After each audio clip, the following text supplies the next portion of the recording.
तसव्वुर करें, एक छोटे शहर में एक बच्चा जिसका नाम अली है एक पुराने घर में रहता है।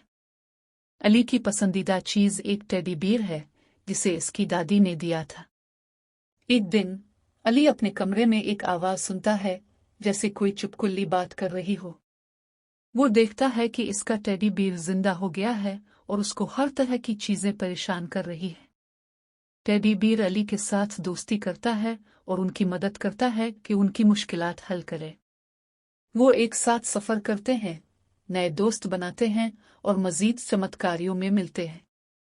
लेकिन एक दिन एक शरीर शख्स आता है जो टेडी बियर को अपने पास रखना चाहता है। अली और उसके दोस्त अब इस शरीर को रोकने के लिए टेडी बियर की मदद करने के लिए तैयार हो जाते हैं। इख्तिताम में अली और टेडी बियर मिलकर इस शरीर को शिकस्त देते हैं और उनके शहर को अमन व अमान में वापस लाते हैं। वो सबको एक दूसरे की मदद करने की अहमियत समझाते हैं।